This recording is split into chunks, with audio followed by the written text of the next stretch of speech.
Monsieur Palutto. C'est ça? Non? Qui avait demandé la parole? Allez-y. Pardon, oui, excusez-moi. Monsieur le Président, chers collègues, votre majorité socialiste hors sol nous montre encore une fois qu'elle n'est composée que de technocrates dogmatiques.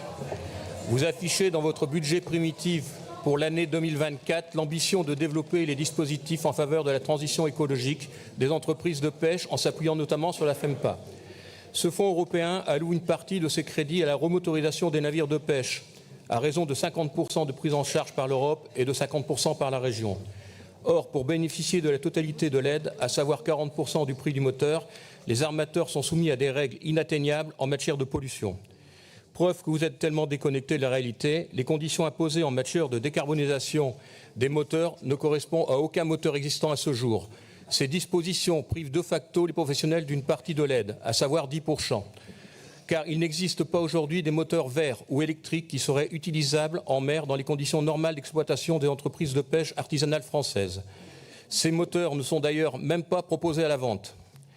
Par conséquent, ces ambitions vertes de la région s'avèrent être une réelle hypocrisie, sous couvert de l'écologie, rendant impossibles les ambitions régionales, émanant en réalité de lobbyistes écologistes qui se fichent pas mal de la réalité du terrain, et en l'occurrence de celle de nos pêcheurs, qui rencontrent de grosses difficultés au quotidien, des difficultés administratives ou réglementaires qui pèsent de plus en plus lourd sur leur activité de pêche et attaquent sérieusement leur morale, les mettant, eux et leurs familles, dans des situations financières insupportables.